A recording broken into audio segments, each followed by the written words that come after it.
What's going on, everyone? I'm Teray, and thanks for stopping by Filling the Hole. Join me each week as I sit with guests as they share their experience, strength, and hope on our journey to overcome suffering. Please enjoy this episode of Filling the Hole.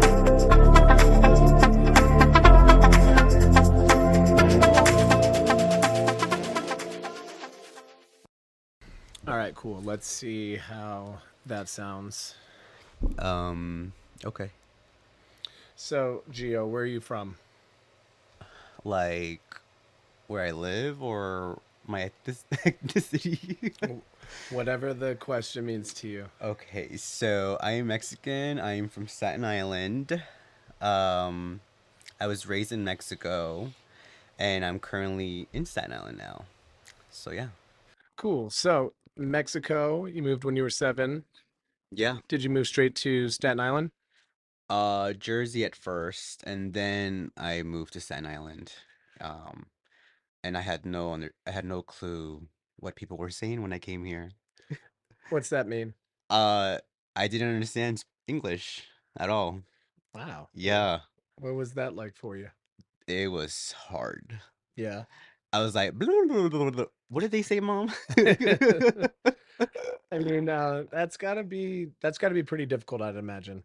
It really was difficult. So I came in Mexico, I was just used to working in the farms. We grew up in a farm. Mm-hmm. We did a lot of farm work, so all the animals were there. Horses, cows, you name it, like everything was there. Yeah. And it was very poor. Your upbringing? Yeah, Okay. yeah. And so finally my mother gets us to come back to the States. We were born here, but however, she couldn't take care of us. Had to send us back to my grandparents in Mexico. Okay. Yeah. Um, And before we dive into it, right, yeah. how do we know each other, Gio? Oh. Um we know each other from rehab. Mm. Um you definitely are not hard to forget. So Do you remember our first meeting? our first meeting. First time we met? Yeah. You walk by past a mirror and you make this joke about Mulan. What was the joke? Um oh can you see my reflection or something? When will my reflection show? I was like, is she for real? Well, first of all, that was after I had gotten transported from, an hour south to the rehabilitation center we met. And I was like, okay, drop your shit and we're going on a nature walk. And here are the people that live in this house with you. And I was like, okay. Like it was very loud when I got there. Wait a It minute. got louder. No, no, no. I will say it got louder when I got there. Let me just say something about this little hike. So you packed up a bunch of belongings in this little bag, thinking that we were gonna go on like some hike behind the hills or I something. literally was there less than an hour. They showed me my room, my roommate, and then said, "We're going on a hike." I didn't know that it was a campus hike. I literally thought we were being taken out and going hiking at like some trails and shit. Yeah. Yeah. I'm like, anybody need sunscreen? Make sure you grab your water. And you all were like, who's this fucking weird bitch? And then on this hike to nowhere, literally a 5-minute hike on the campus to nowhere, we passed by that broken mirror and I started singing Mulan trying to break the ice. And y'all homos were nasty. Nobody even gave me like a pity laugh. It was just Yeah. oh, this new girl's weird. So yeah, anyway, there's that. That's what I recall from our first meeting. Yeah. Um, you look completely different. Why is that? Well, Because so I we're was, all fresh from rehab in there, are at our lowest. yeah, fresh into rehab at our lowest. Yeah. Physically going to rehab at our lowest. Yeah. Um, and now the complete change of what I see now, I'm just like, wow, seriously, Oh, thank you, babe. including myself, Yeah, like, you've transformed so much.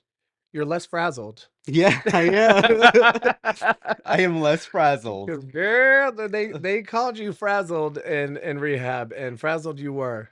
Rehab was really hard. Yeah. Yeah. Um, this was the first time that I ever went to treatment ever, and I had no idea what to expect. All I know was that I packed and I left, Yeah. and I left everything that I knew, my New York City life, the Yeah. people that I knew back home, my What family. what brought you to this point of having to come out to California where we met? I had relapsed, and after having 15 months of sobriety, Yeah. life got challenging, and there were just so many obstacles coming at me all at once. Positive changes. Um, like buying a home, possible job, new job placement. Everything was all happening, and I was just trying to gather my finances. I started other programs that they help you. For example, I want to be financially stable in the future, so I started going to Yeah. this program called DA, Debtors Anonymous, where they teach you how to financially plan for your life. Yeah. I'm 30 years old and I'm not getting any younger, and I Yeah. need to start thinking about these things. And so I was, You're only 30.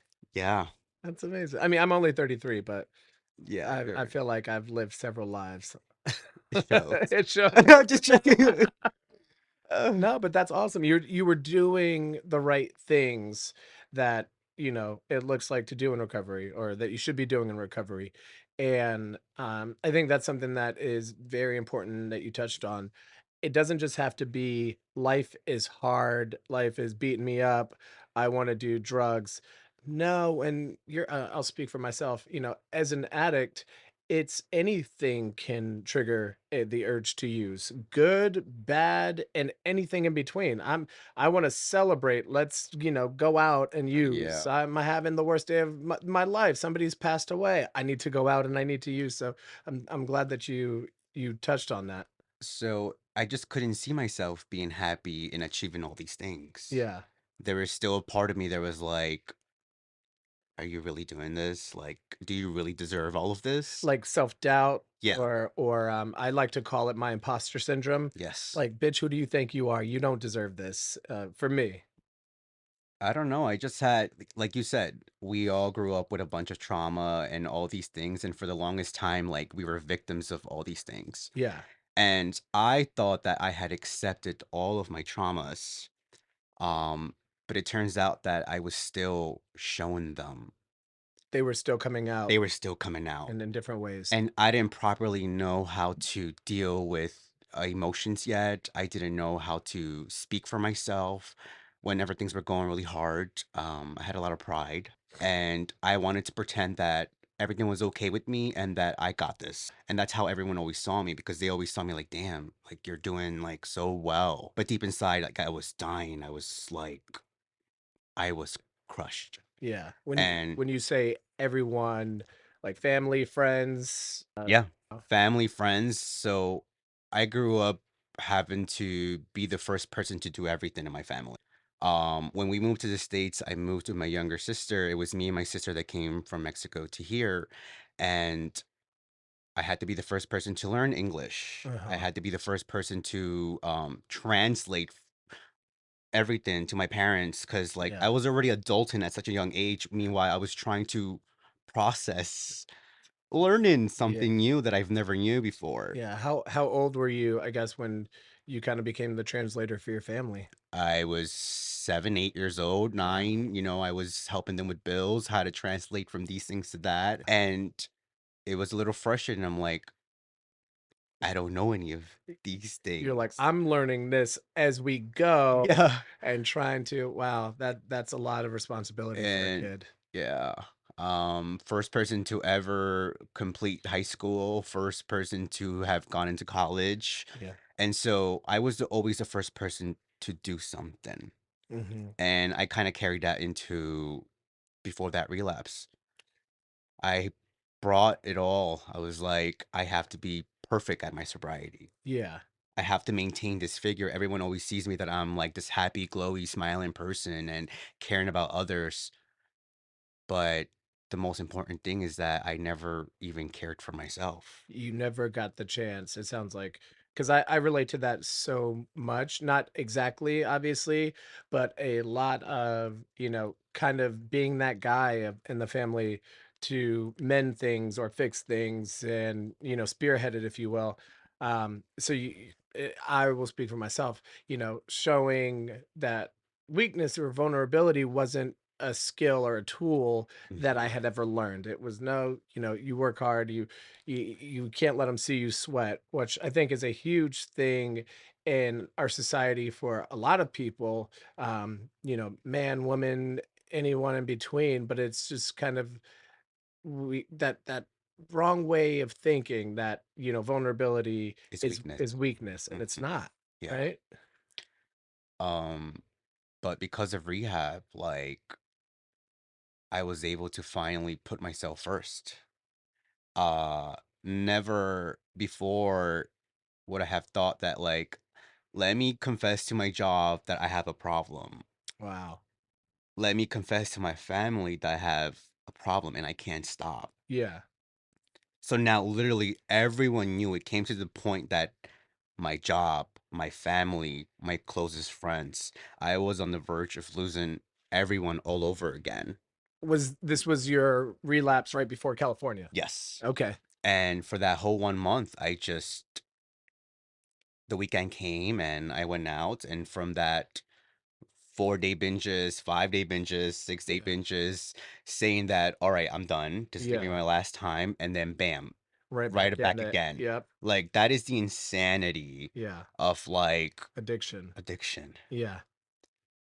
And I know the consequences. That's the thing. And I know that there's a solution. Yeah.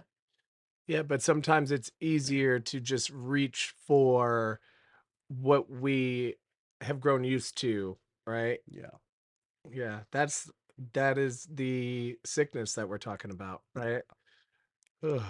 Yeah. But rehab, right? Rehab, right? So now I get a chance to actually put my emotions, my vulnerability first. Yeah. It's something that I never allowed myself to do. And you were always there catching me when I was like in some emotions. And I was like, I don't really do this, but No, we gonna do this today. yes. I'm like, it is okay, girl. Let it out.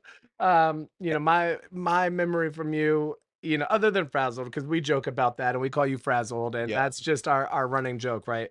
But you are such a caregiver to a fault. Like you always see the good in people, and you were always trying to help people with any situation that they were going through.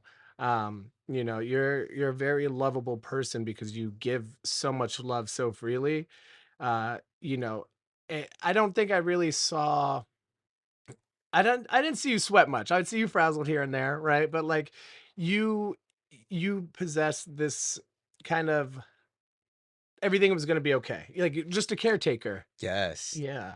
That that's what I knew best, how to Yeah. take care of people. Yeah. And I still have it every day. Those people that I have close to me, like I just want to make sure they're okay. Yeah. And when I went to rehab, I didn't have the intention of like I didn't know I was gonna meet these great people. Yeah. What And did you think that experience was gonna be like? I don't know, like when I heard of rehab and when I saw movies, it was different from LA. Yeah. They look like jail cells in a way. Like Girl Interrupted style? Yeah. Like yeah, I mean, that's some days it definitely was given that, right? Yeah. Like it definitely gives Girl Interrupted some moments, but yeah, that's not all it is. No, and I wanted to just make sure that everyone was okay because I Yeah. knew what it meant to not be okay. Yeah. And I always wanted someone to ask me like, "Hey, are you good?" Yeah. I just needed someone to tell me that. And if no one's going to tell that to anyone else, I wanted to be the person to do that. For sure.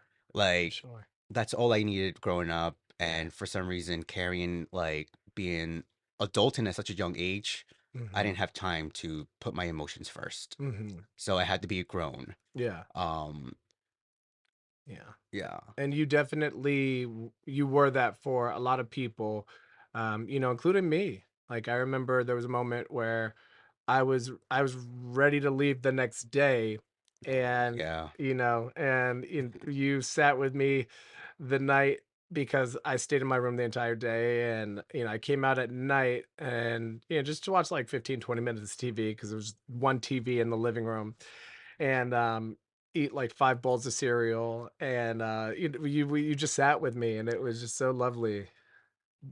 I couldn't sleep. Uh-huh. There was a lot of snoring going on. Uh-huh. Because And you were in the tripod room, right? yes, Okay. both of my roommates snored.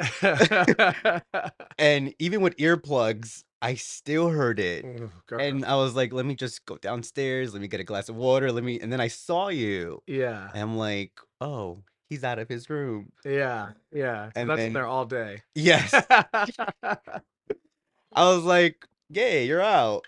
And then we talked, and I'm glad you ended up staying. Well, if I'm gonna be honest, you were such a powerful force for that moment because my mind was made up, and you just said some things that I slept on, and it really resonated into the morning, and it was very, you know, you had a way in that moment to really get through to me, and I will forever be grateful for that because it truly impacted my decision. I just couldn't thank you enough.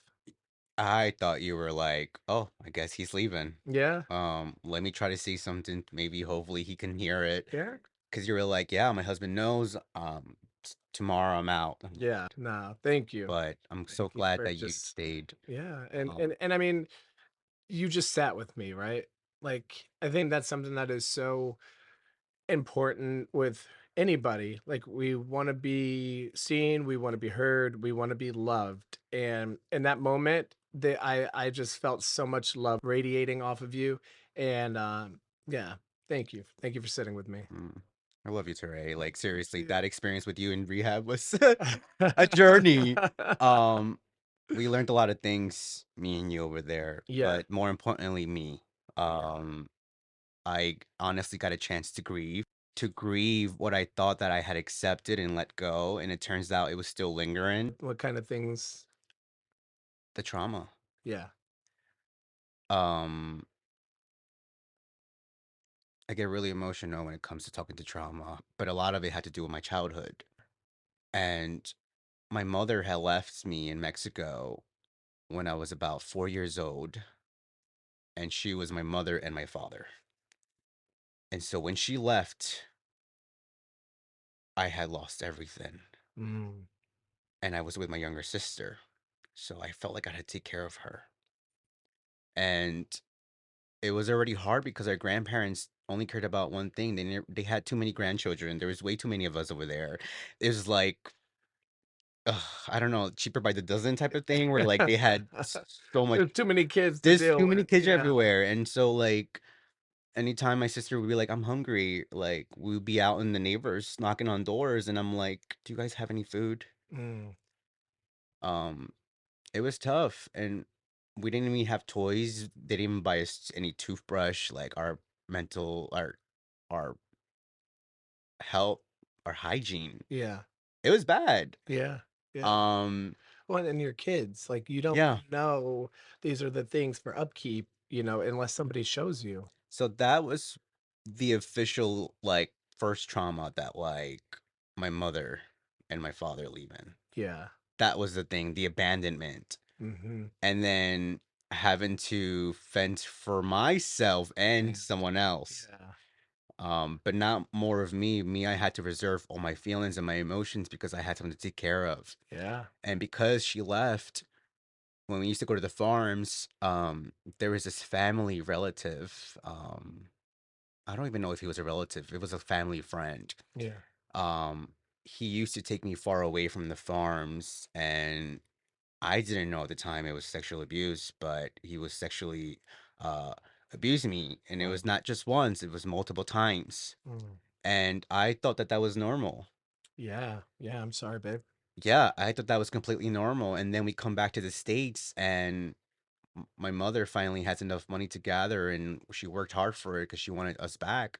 And we come back, and I come into the States not knowing what anyone is saying. Yeah. And again, I have to be the first person to know everything and learn English. I remember my first words because my teacher didn't let me use the bathroom unless I said, "Can I use the bathroom?" Wow.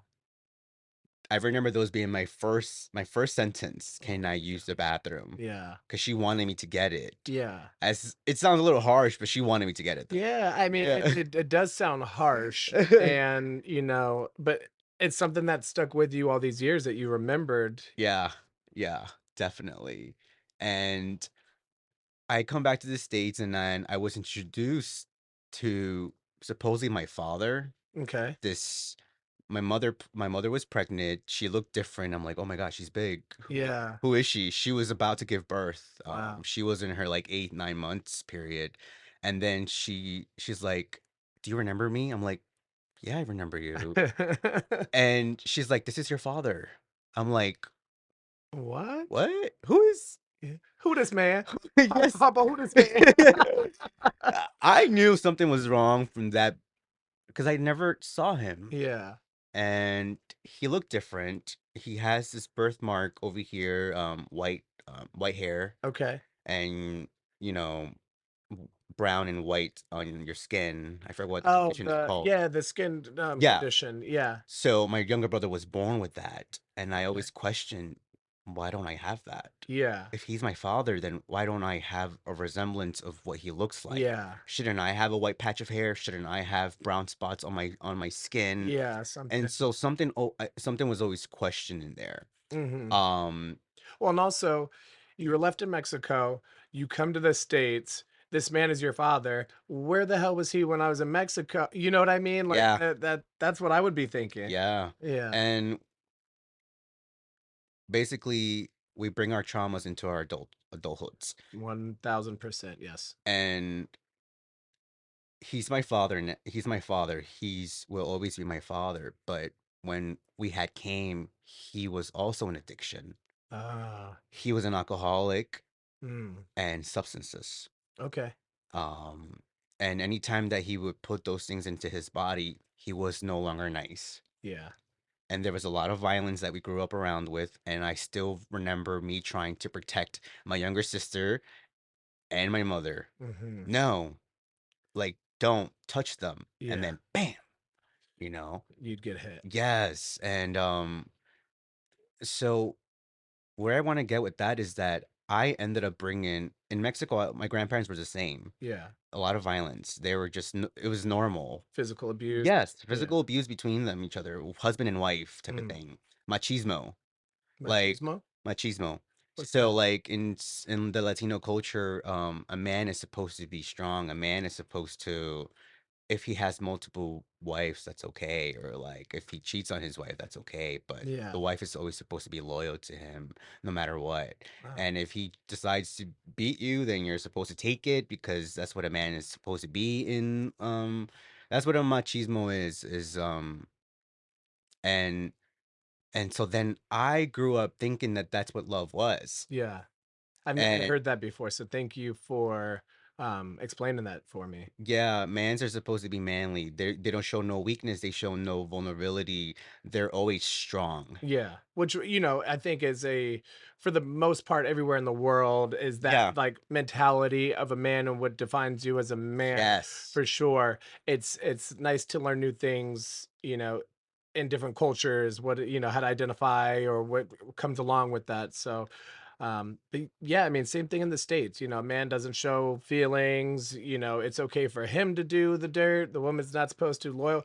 He's defined by toughness and Yes. strength, and a woman is defined by loyalty and her ability to, take care of a man or, She's and supposed to cook, all these clean, gender fucking conformist roles that like who the fuck cooked these up in a lab somewhere is what I want to and know. now Cardi B over here. I don't cook. I I don't don't clean, clean. but let me like, yeah. So it's changing. Things Yeah. are changing, and things are no longer like that. Yeah. But in rehab, I got to grieve all of this because I thought that these behaviors and what I grew up with was completely normal. Just a way of life. And I thought that that's what love is. If they don't hit each other, then I don't think that that's love. And so Wow. I grew up, when I came out, I got myself into relationships. Yeah.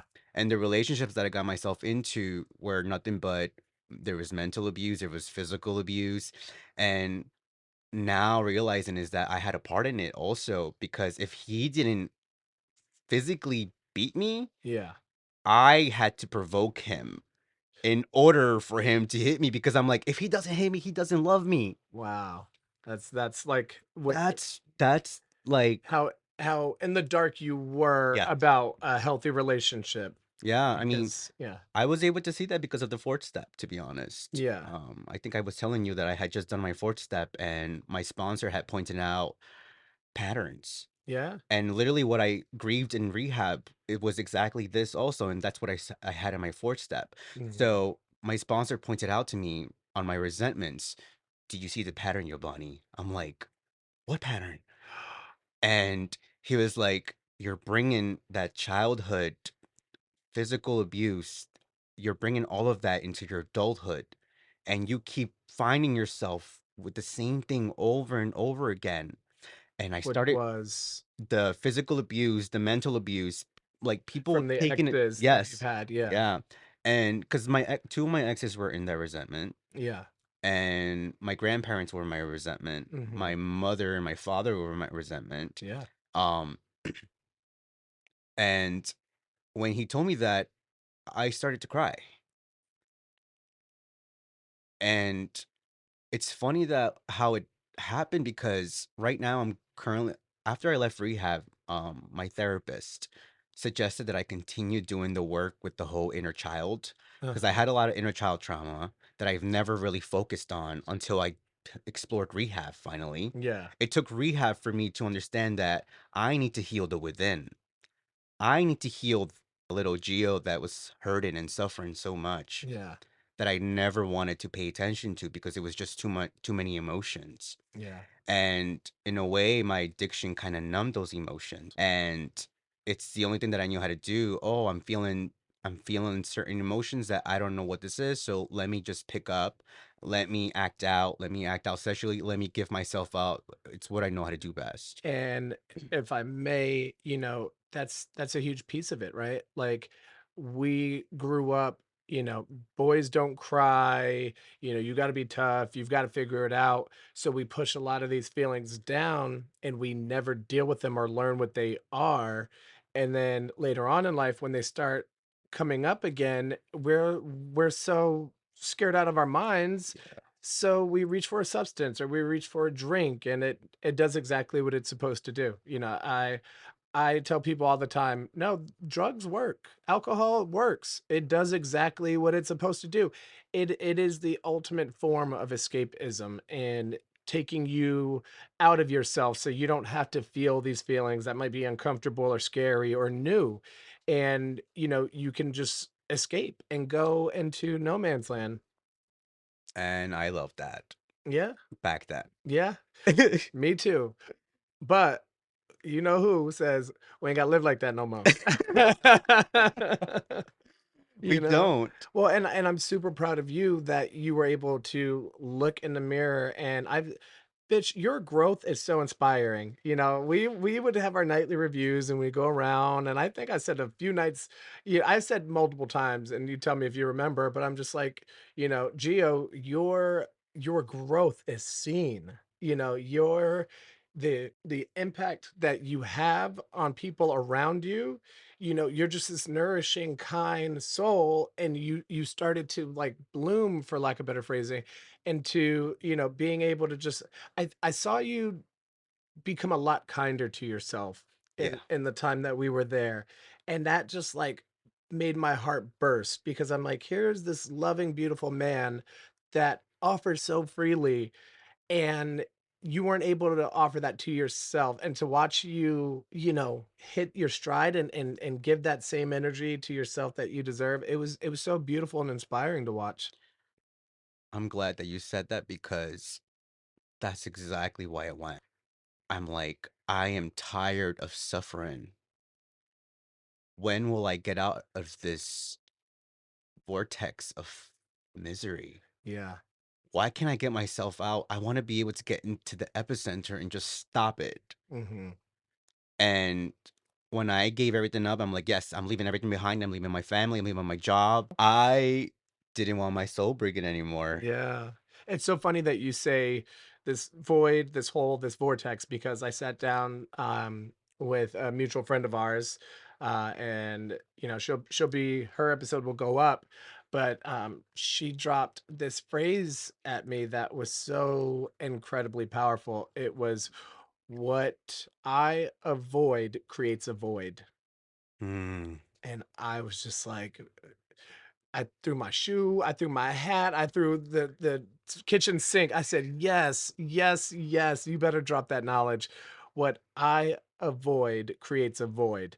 And it was just so like light bulb clicking on for me. And you know, that's what addiction is. It is this void in us, this hole, right, that we're trying to fill with all these things, substances and things that are just so unhealthy for us, but we think if we keep feeding it, mm, it's eventually going to fill itself that'll be it. It'll be complete and buried and it's like, no, it's a vortex. It just keeps taking more and more and more. And if you don't address the void, you know, this vortex, it's going to consume you.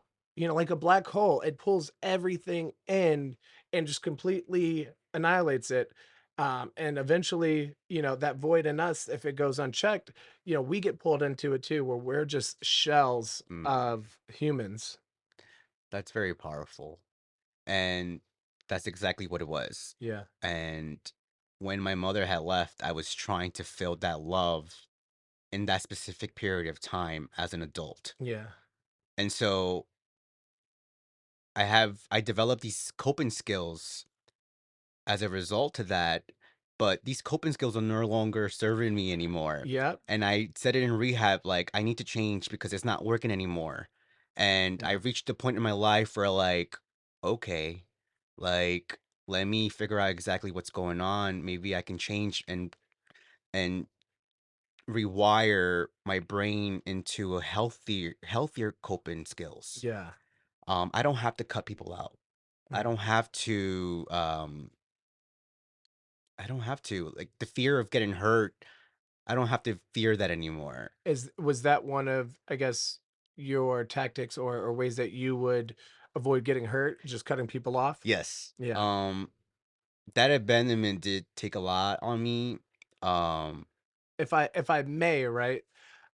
So I share that same skill that I've picked up over life to protect myself. yes. Um, and you know, I would cut people out quicker than I could spit. You know, oh, you set a boundary or you crossed a boundary. You're just please, you never existed to me. Like you That's were me too. never born. Like in my mind, and I can cut people out. But how crazy is it that one of the traumas for you and you know myself, abandonment issues, and that is what we're perpetuating in people. Now we're setting abandonment up for them to experience in a way, Yeah. you know, and it just goes to show, you know, these patterns and these things are learned. They're learned at an age where we're developing and we're still baking and we're repeating the pattern. That's why they call it breaking the cycle, Yeah. right? You know, it's because we learned this from somewhere, we're perpetuating it forward, we're doing it.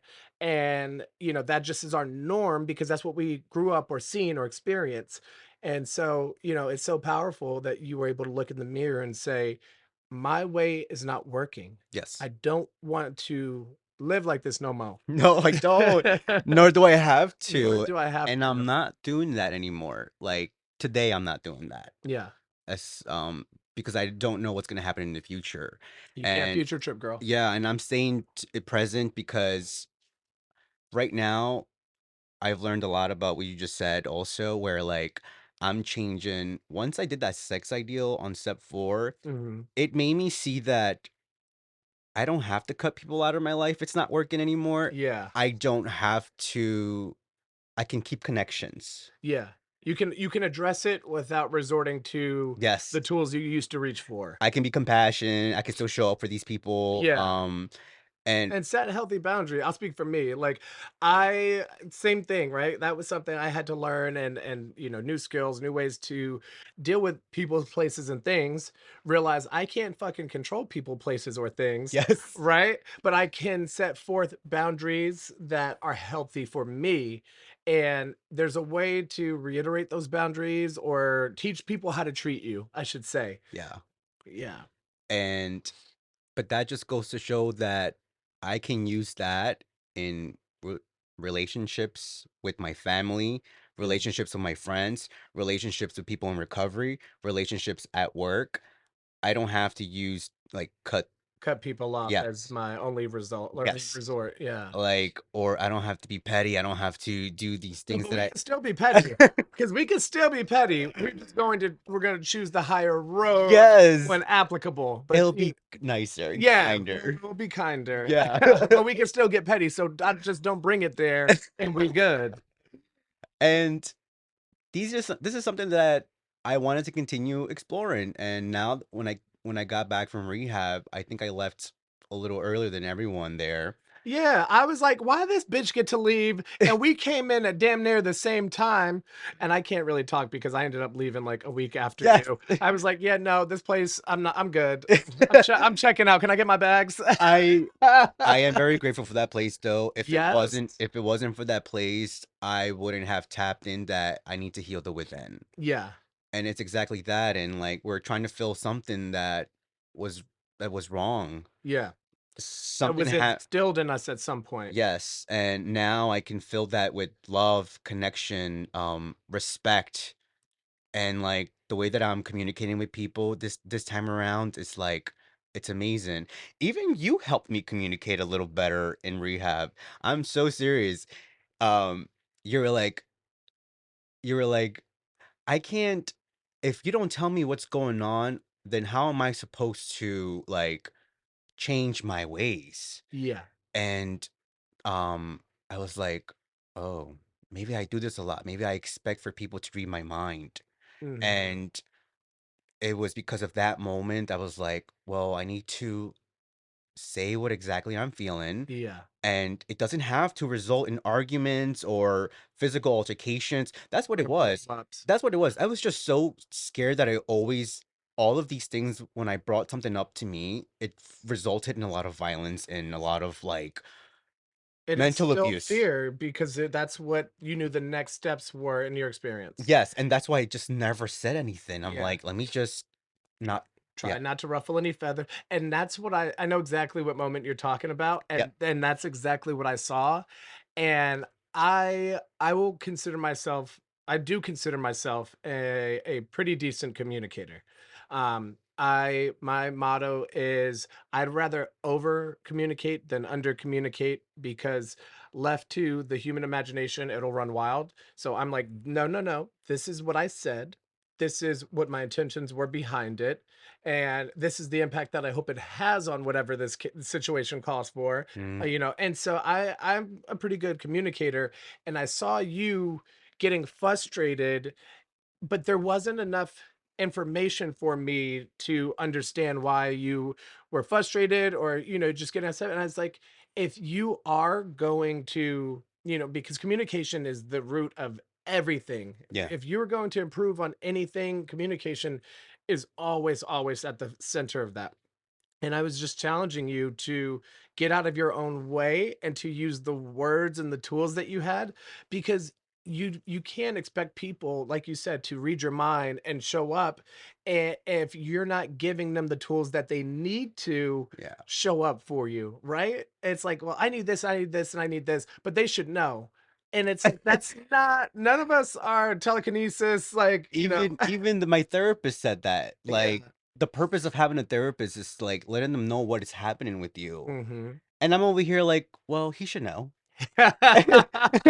Which is very common, right? Like it's And then he's like, Giovanni, I can't read your mind. yeah. I was like, oh, I have to talk about these Oh yeah, things. you had him. Yeah, Ugh. I had him.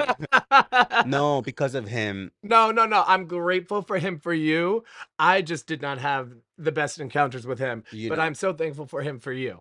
I was so scared to have a male I therapist. remember you saying that. I was like, I need to change a therapist. I need a Mhm. female. And one of the reasons why is because when I had tried to get sober before for the first time ever, I found this psychiatrist that was also into substances and was trying to tell me that it's okay what I'm doing and kind of like, and it was, and I'm like, I'm not safe anywhere. Was this in New York? Yes, Was it the person did we talk about this? I don't know. Okay, never Yeah, mind. it was one of the scariest thing ever, and I knew I had to run away. I left therapy, I left my meds, I left my psychiatrist, Yeah. and after that, I was able to stay sober for about 6 months, and then I started drinking, Yeah. and I'm like, "Oh, I got this. I got the hang of it." "Oh, I'm Like, not an addict anymore. I yeah, can do this like a gentleman." yeah, I can go out with my friends, I can go to the clubs, and Yeah. I can have a drink, and I could come back home. But shortly after that, like, alcohol turned into A, B, C, D, E, All of the alphabet, bitch. all of the Alphabet soup. everything. And shortly again, I found myself into that same vortex that I was Yep, talking about. yep. Again, because none of the issues were addressed. Were addressed. The No, trauma was still there, and I have heard it in the rooms or maybe even in rehab that addiction is like whack-a-mole, right? mhm, It's, oh, you're not dealing with the symptoms of the, what's causing all this, but you're dealing with the symptoms rather. And it's like, okay, well, let's try this substance. Boom. And it's like, well, that didn't do that. That didn't fix the problem, and that not only made my life worse. Well, let me try this substance, or let me try this drink, or let me try this compulsive behavior we're to, trying to replace something for another to continue to fill that emptiness, yeah.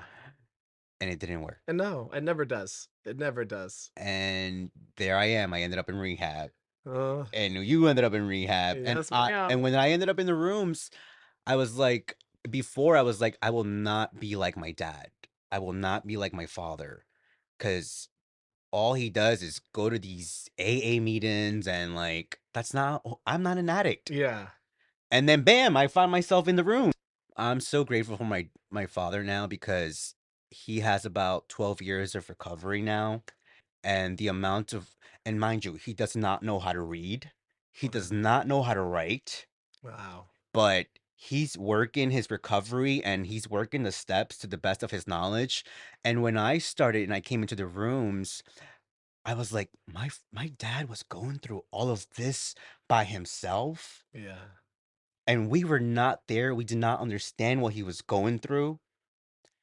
That I was, and then me and my father had gotten so much closer now, that's beautiful. and he went from someone who was like violent under the influence to this kind, sweet soul that he always and continues to be, and he's just always there trying to give his all to everyone. And that's what they taught me. Yeah, I know that he was never a bad person. Even the relationship that I got myself into, they were never bad. They just been into certain traumas that caused a lot of that. yeah. And I'm starting to see that now. And now I can empathize and be like, no, they're not bad. They just had a bad upbringing. And Bad things happen to them, yes, and it and just they're can repeating the same thing that continue in the we're cycle. repeating. It's so funny that you say that because I was on a meeting on Zoom, might have been yesterday, and the speaker was talking about um like people, what do they say it in the program? Like hanging out with people that are like less than people, or there's a phrase that's repeated in the program, and it's like the basically like the fleas, like low something people, like Mhm. low integrity people or something.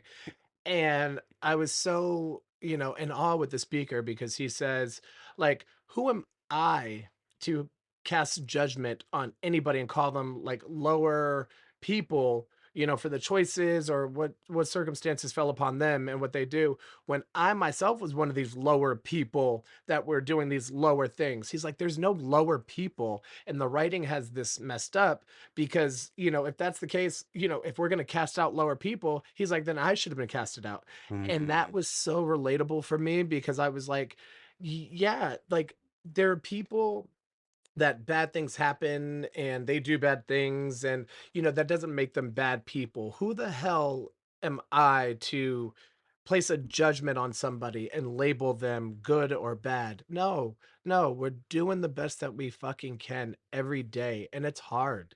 It's hard. It's funny that you said that because after just recently, I'm still continuing adult child inner child work, and Love that I'm for you. still continuing like the sexual trauma that I was put through, Yeah. because it didn't only happen when I was a kid, it happened when I was an adult. Mm. In rehab, there is one of the therapists there who had been through the same situation, and I asked a question. I'm like, how did you ever get over that sexual abuse as an adult? Yeah. Because when someone shared their story that a part of them died, I immediately went into tears because a part of me did die. Mhm. I felt like a part of me died. And when I heard someone else share their story about the sexual abuse that they went through, I broke down. And Mm. I'm like, I know that pain that you're feeling, it's gonna get better though. Yeah. And I wanted to show up for that person and be there for him. And like, because when I heard how much pain he was in from all of that, oof, Yeah. It rattles something in us. I was like, wow, there are other people out here that are going through the exact same thing. And here I was thinking that I was the only one going through this and that no one out there understood what was happening to me. Yeah. And they don't know what it's like to be me. And Yeah. then I come into recovery and everyone's battling. A demon in some form or another, and some of those demons are the same as you. Yes. Yeah. And now I can empathize with people in a different way where like I don't have to take their emotions completely, but I can empathize and show up for them. Yeah. And the whole thing with the inner child, I recently had a conversation with my parents one night. I came home and I was like, yeah, I'm doing a lot of work with the whole inner child stuff. And I actually got a chance to sit down with my parents, Mm. and my mother acknowledged, she's like, I didn't know how painful it was for you that I had left you. I just want you to know that I didn't leave you because I wanted to leave you. I left because I wanted to provide a better life for you guys. That's so beautiful. And I just wanted to hear that. And I wanted her to know how painful it was. And before I left to rehab, I confessed to her, I'm just in a lot of pain. Yeah. And I ugly cried. Uh-huh. What you tend to do. It was one of the ugliest cries because she saw that little Geo, and I'm like, that's all I wanted. I wanted my mom. Yeah. Wow. And I was like, Mom, just know that I don't hold anything against you. I never did. It was just really tough. It was tough doing it there. And And having to do it. You didn't yeah. have a choice. And the thing is that, like, I told my mom and my dad, I was like, I don't hate my grandparents anymore. They were just doing what they could for us. They were just doing what their parents had taught them, and they were probably doing it better than how their parents had taught them and raised them. Because Mhm. I'm sure the way that their parents had raised my grandparents was not good. And I'm pretty sure the way that my grandparents raised my parents, my mom, Yeah. it was better than what their parents was. They're just trying to change the And cycle be better and each be day. better. Yeah. And so my mom told me the same story. I was not trying to be like my parents. I didn't want to do that to you guys. I wanted the best, I will give my whole life for you. Yeah. And my dad too, like I spoke to my dad about the same thing, and we all cried together, and we all like got to talk about our inner childs and my mom and my father. And I've never once had this conversation with them about this before. Yeah. To me, they were just my parents before, but to me now, we can talk about things Yeah. like, what was your life like? Yeah. You know, That's so beautiful. when do you get a chance to talk to your parents like that? Yeah. And I don't want to lose and keep fucking that up if I continue to use or pick up, or just because things get hard, I'm gonna wave the white flag. Yeah. You know, that's what I'm trying to change now. Mm. and all these things are changing so rapidly ever since I got back. Good things are happening. We finally found a new home. We finally, my job is going really well right now. Congrats. My job is going so good, and I'm working IOP as hard as I can because I still want to show up for my recovery, and I'm showing up to other programs that are helping me with the other traumas that are still happening. And so now I'm taking everything with grace and humility. Yeah. And yes, the pressure of everything is a lot, but I don't want to wave that flag like I did before. Well, and it sounds like you have a new set of tools in front of you that Yeah, help you with all this new and big, where you don't feel like the only thing you can reach for is, the door to escape. Like it sounds like you're and I know you're doing the work from our, little bit of time in California together. Like I see your growth, babe, and it's tremendous. It's inspiring. You are inspiring, so I'm so happy that all these things are being bestowed upon you. it's funny that you say with the tools. It's because I'm actually using a lot of tools right now, Yeah. and I'm gonna be doing a workshop in wellness and tools and recovery. Hmm. And I'm doing it for the Latino community because a lot of them don't speak English that well. Yeah. And so I really want to take what people have taught me and make sure that they get everything that all their answers like answered, all their questions answered. Yeah. I want to make sure that they get the same experience that I've got. And that's why, like, I love you so much, by the way, because that is your heart in a nutshell. You love deeply, you care hard, you give it back. In the program they say, when you've finally got it right and it clicks, you give it to others what was given to you so freely. Yes. And Yeah. you're a shining example of that. And that's a huge part of this podcast for me. I got so much also from our little stay out in California. I get so much from the meetings that I go to. I have so much support and so much that I was given freely, help, advice, guidance. And the magic for me, I sound like a broken record, but it's been in this community and in these meetings, hearing other people's stories Yeah. help lift and empower me. Just like you were saying earlier, like I didn't think anybody else was going through this. That is what addiction preys on. That is Mhm. what addiction wants you to believe so that it can keep its clutches as deep as it can into you. And once you realize that these are shared journeys, shared experiences, shared traumas, it makes it a little bit lighter and easier to start to deal with. Yeah. It's funny that you say that because all those tools that were taught to me before, like, I wasn't living a life. Um, every weekend was the same thing, like, "Oh, what's the new club that I'm gonna go to? What's the new restaurant that I'm gonna go to? What Yeah. bar are we hitting?" And it was the same thing, and, like, I lost so many wallets, so many phones as a result Girl, same. as a result to this. Yes. There were times that I woke up in parks. Damn. And my ex-boyfriend had, like, found me because he had the GPS location on, and he found me. I don't know what the fuck would have happened to me if he Yeah. wasn't there. Dangerous. And then I come into recovery, and they're like, "Oh, let's do picnics." Like, they do these things where, like, they do picnics for the whole program, and everyone, like, participates in activities, like, the tug of war and Yeah. ropes. You had, like, about 20 men on that side, 20 men on this side playing tug of war. Yeah. You're having actual conversations. I've never once had a picnic before. Oh. I've never once traveled before. I got a chance to go to Brazil for the first time, and that was because I decided to stay sober. Yeah. And my addiction, all my money went to alcohol, drugs, Yeah. and it was just wasted on that. Who and Lord knows what else after the alcohol and drugs because I'm like, bitch, who is stealing my money? And then I like find the mirror and I'm like, oh, it's this bitch. Oh, now this is where you move on. Yeah. When will When my my reflection show? show. You bitch, This you bitch right here. bitch. All fractured in pieces. And now I can enjoy a beautiful life.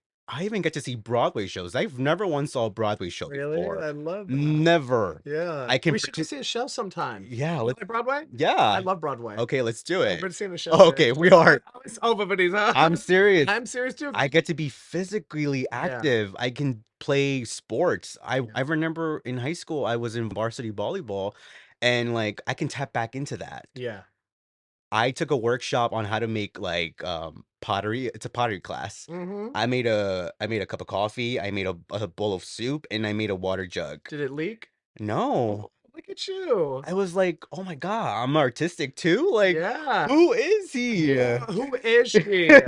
But that's so beautiful, right? Yeah. Because doing the work on yourself, it doesn't mean just doing these grueling hours of self search and soul searching and seeking answers and all this shit.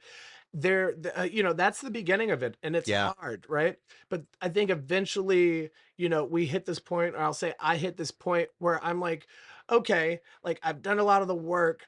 What other things do I have hidden beneath the surface? And you Yes. start to find these talents or these things that you're passionate about that normally you would have been too numbed out to try to even do or engage with. And now you get to try new things and you're like, wait, I'm actually good at that. Wait, I actually enjoy this. Like, where has this been my whole life? And you get to fight for what your worth is. Yeah. So it's a big thing that you just said that right now because at my job, I kind of confronted my boss Yeah. and I'm like, I deserve this. And never before would I have had like the balls to do that because in my previous addiction, I would be so ashamed and I thought that that's what I'm worth. Oh yeah. And since there's no substances inside of me now, Polluting your mind, your yes, body, your spirit. I can honestly fight for myself. I can advocate for myself. I can finally put my foot down like, no, I will no longer let you treat me like this. Boundaries. I deserve this. Yeah. And never in a million years um would I have thought that I be someone to finally stand up for myself. Yeah. That's Wow. amazing. And again, all because when you guys were the initial start to that, when you're Mhm. like, you can communicate. I'm like, oh my God, I can. I can tell people what's wrong with me. Yeah. And And people will show up, yes. right? People, that's the thing is, I mean, wow, just what you said, so beautiful. And I'm so proud of you again. Like, I'm just so, Yeah. because you are so deserving of all these things. Like, that saying, and you probably heard this with me when we were in Cali, but like a butterfly doesn't see its wings. Have you heard that one Yes. before? Right. I thought we might have You heard that did. together, right? Yeah.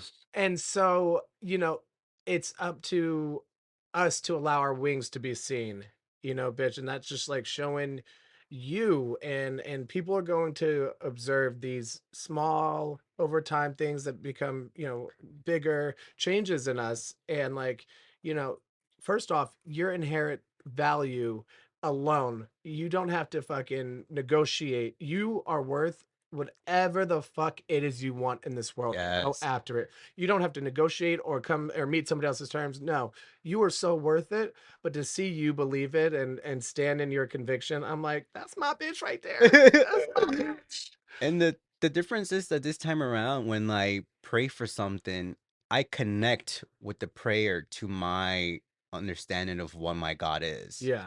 And before, what I had thought that prayer was is that you're supposed to ask for things. Like material things. Yes, so Okay. like, God, please remove this. God, please let this stop happening to me. Yeah. And God was actually one of my resentments. I And hear that a lot. yes, Yeah. and when I came into recovery, I was I was not spiritual at all. I had no clue what spirituality was, and that's something that I knew that I wanted because I knew I was missing that. Yeah. Spirituality brings you happiness.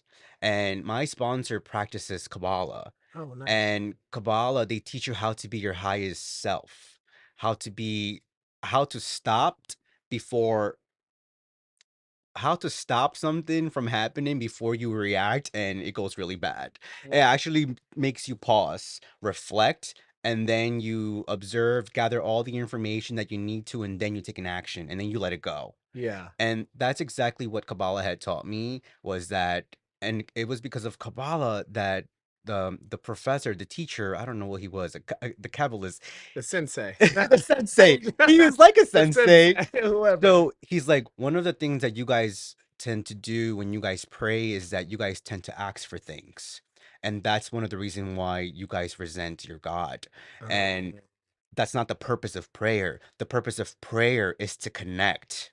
The Mm. purpose of prayer is to bring into God into all your situations that are happening, whether it's your partner, your life, work. Yeah. You bring your God into it and you connect. It's not to ask for things. And that's what I was doing. Yeah. I was asking for these things to go away, thinking that that's how it works. Mm. If I pray to God, he'll make this If I go put this away. coin in the machine, Yes. pull the lever, I get what I need. Yes. Yeah. And that's why when I heard of recovery before and they talked about God, I was like, nope, that's not for me. Um, Yeah. because God was never there to prevent all these bad things that happen in my life. If God was real, why did he allow for me to go through that? Yeah. Yeah. But the thing is that I turned my back on God. Mm. And now I can connect and understand, like, if God really left me, I probably wouldn't have been here. But I am here. Yeah. So there is someone out there Higher watching over power, me. some And yeah. it doesn't have to be the God of your religion. It can be anything. Yeah. And as long as I have faith that if I bring him into anything that I do and then just let go, I know that things will be okay. And that's why I always preach this all the time. Like, it's okay. Things happen. Things are supposed to happen, even the bad things. I've Yeah. learned to even thank bad things from happening in my life because, in a way, they're meant to teach you It something. provided you a lesson. Yes. Yeah. And so you have to be grateful, and that's what they teach you in Kabbalah. You have Yeah. to thank everything bad that happens to you Yeah. because believe me, you're gonna learn something from this. And I'm like, okay, thank you. I got a ticket. I'm like, thank you, ticket. Thank you. Nah, Thank thank you, you for giving me a HP. ticket. Yes. Thank you for giving a car ticket. Now I know better to watch the signs. Yeah. Did you get a ticket on the way here? No. Okay. I'm like, oh no, sorry. That was one of the examples, but like, Yeah. No, and I know exactly what you're saying because right now I'm just kind of taking my influence from a lot of different sources, spiritually yeah, and just, you know, Buddhism very similarly is compassion for others. yeah, We are all in suffering. Any act that is, anything that is done to you, it's not really done to you, it is a result of that person's suffering, and yes, it has nothing to do with you, but the universe and the world is going to provide you with lessons. And, I'm very much learning not to take everything so personally because it's not about me. When something oh, here's an example. I was at the Costco a couple minutes away from here yesterday, and just getting groceries. And there was the fire department of the town that I live in, and there was like four guys, running around like kids, just with a shopping cart, excited to be shopping. And I'm with my husband. We're walking down the aisle, and I was a little bit further ahead, and Alex was behind me, and one of the guys very loudly and blatantly goes, I just don't think two men should raise a child. I just don't think that that's something two men should do. oh, And I didn't catch it, but Alex, who's my world, like I came over and he was affected by it. And I was like, "Are you sure that's what you heard?" He's like, "Yeah, just out of nowhere, loud enough for people to hear, but not directed to me." And we're not even there with a kid, right? We're just there shopping, like anybody else. And I turn around because we just turned the corner to go into the other aisle. I turned around and I started walking backwards, and I was going to confront them. I was just, what the fuck is your deal? And by the time I got to the end of my aisle that I was already in, I had this voice tell me like, that is on them. That is on that everything that they just did and created, that is energy that is on them. And that's my higher power coming in, wow, where I was able to quickly just realize, like you were saying, Kabbalah is, how am I going to act on this, right? And I started playing the tape forward, and I'm like, you know what, This ignorance is something that has nothing to do with me.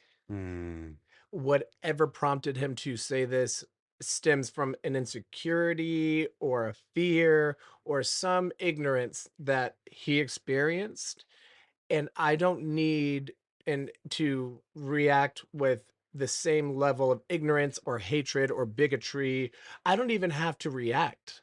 I in that moment, all these thoughts raced over me and I'm like, surrender. It is not you. This is a them. They are suffering. And for me, bitch, Who are you? who I'm like looking at you. I'm am looking at you like I? Because I honestly was gonna go back and I was probably gonna sway. I And trust me. Yeah.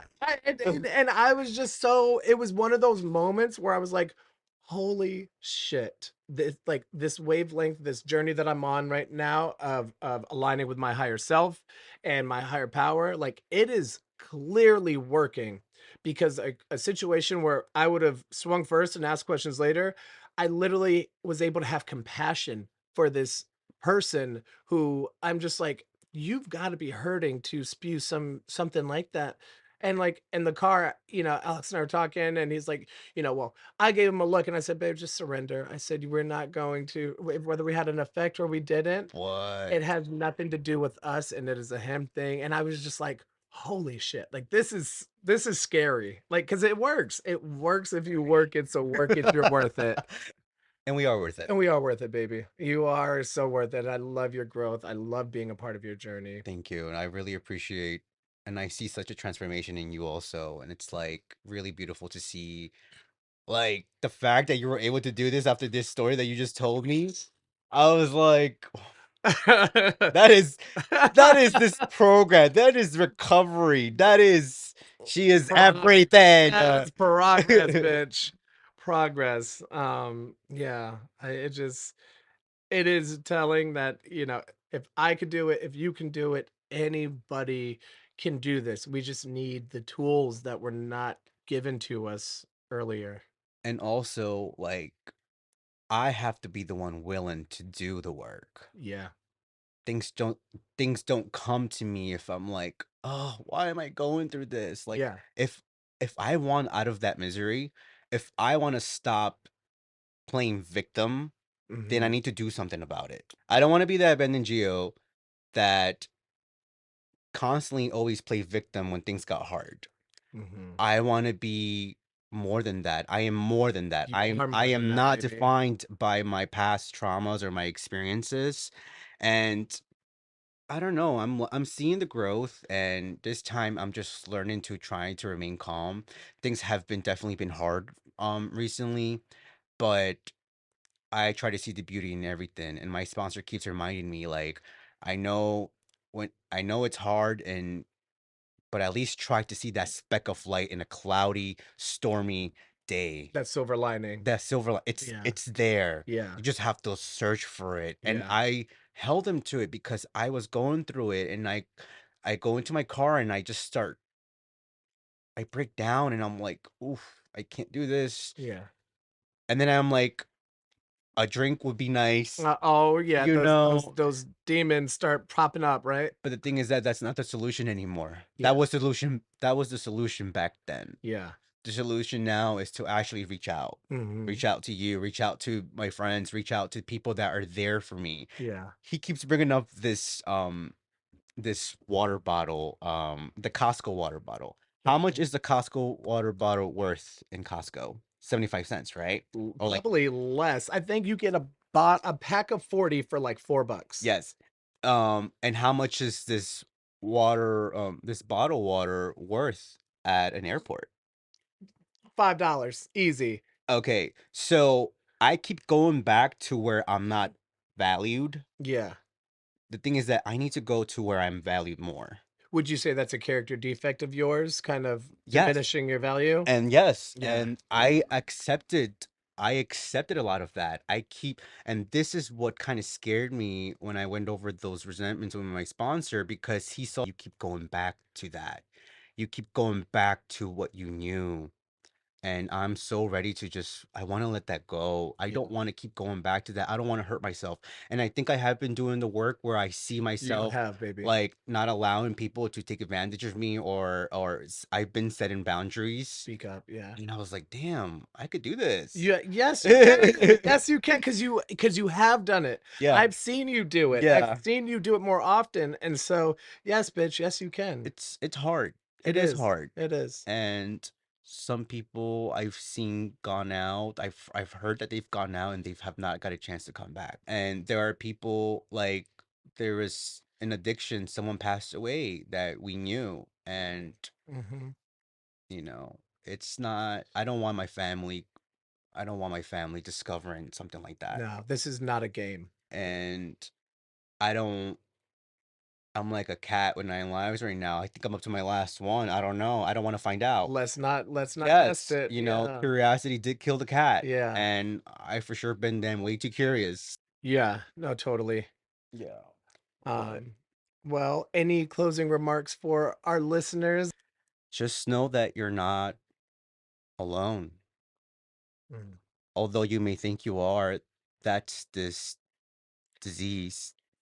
It puts a blindfold on you, and it makes you see that no one is there for you. But in reality, is that there are so many people that are here for you. You just gotta ask for the help. You just gotta ask for the help. Yeah. And that's something that I did. I didn't see I didn't see that there were so many people who here that actually love and support me and that want the best for me. And I've never been in such a place like that. All the guidance and the love that I was looking for, I have it here In this community. in this community. Yeah. I always wanted an older sibling. And in a way, it feels like the community is an older sibling to me because they're paving the way for me. Hmm. And that's what I have always looked for. And I have it. I for sure damn don't want to fucking lose that. Yeah. And yeah, you're loved. Yeah, that's beautiful. Well, thank you, Gio. I love you, and I'm so thankful that you are a sister and a brother in my tribe. Hey, sis. Hey. All right, baby. I love you. Thanks, Thank you man. so much for stopping by.